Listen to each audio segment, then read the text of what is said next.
You're all unbelievably lucky in the 21st century to see these magnificent animals, the hairy coues. Now these are magic hairy coues. They're called the flying fairy hairy coues of Raasay. I see you scratching your head thinking, flying fairy hairy coues of Raasay, what does that mean? Well, I'm going to tell you what it means. So all these cows, they lived over on the Isle of Raasay. But they developed these supernatural powers that enabled them to fly over the body of water and land here, where they would munch away every evening, and then in the morning they'd fly back all the way over to Raasay. Now there was this legendary story that the meat from these cows was delectable, so delicious that people would chop off their right arm and give you it for the meat of these magnificent hairy coues. There was one farmer who lived in this area, and more than anything he saw these cows flying over, and he wanted these flying fairy hairy coues to stay on his land. So how can he do that? How could he do that? What he did was he consulted with the White Witch. And asked her how he could make the flying fairy hairy coues of Raasay stay on the mainland of Skye. And she said, it's very tricky, but I've got something that may just work for you. What I'm going to give you is these holy stones. They're magical stones.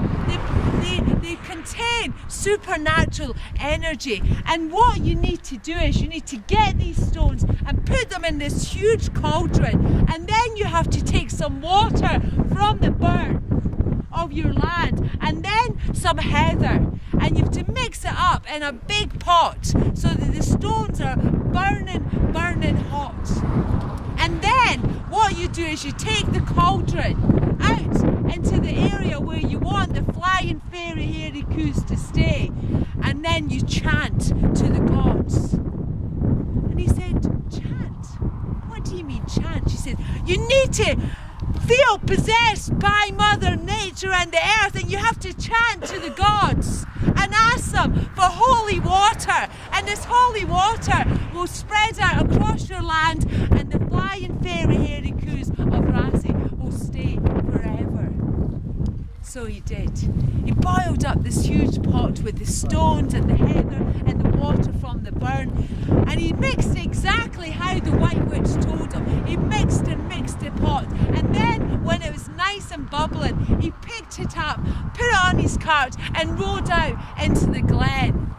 It was on a very clear starry night. He started chanting to the gods, going, oh gods of the Mother Earth, we want to have holy water, we want to have holy water, so the flying fairy hairy coues of Raasay will stay on my land. Oh God, oh! And he chanted away for almost an hour. He kept on going and chanting. And then all this stuff started happening, all these sparks started flying out of the water, and then he just doused his land with this holy water, and then he waited. Now, just at that crucial time, the moon was coming up in the sky. The flying fairy hairy coues of Raasay spread their wings. They started flying over. They landed here. And he waited all night. He had a huge flask of coffee and his binoculars, and he waited just down in the burn. And he waited. And he waited and he waited. And he was so tired, but he knew that if he could just stay awake to see the flying fairy hairy coues trying to fly away, then he knew he had succeeded. So he waited and he waited and he waited a little bit more, and then that gorgeous sun rose in the sky, and the flying fairy hairy coues of Raasay started developing their wings and flapping their wings and looking down at the ground and looking up, and no movement, and they're flapping furiously now. They're like, no, why can't we fly? Oh no! And then they tried and tried and tried, and they couldn't fly. They couldn't fly that short distance back over to Raasay. And the young farmer was down in the glen, and he was ecstatic. He couldn't believe that the flying fairy hairy coos at Raasay were his. And he was going to become a very, very rich man, because the meat with these animals was so delectable, so tasty that people would kill for it.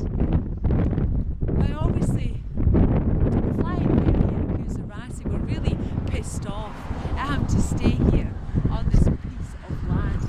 They really liked it over in Raasay, but as time progressed, they knew they weren't going to go anywhere. They had to make do with the mainland of Skye. And so they settled into their daily routine, and every day the farmer would come out and he named all of them, and he'd speak lovingly to them. And eventually they started producing babies, and he started marketing and meeting. And it went on, and it said that he became one of the richest farmers on the Isle of Skye, because the meat from the flying fairy hairy coos of Raasay just enveloped you and made you want more. So it's today in the 21st century that you guys have the real lucky spell of seeing these flying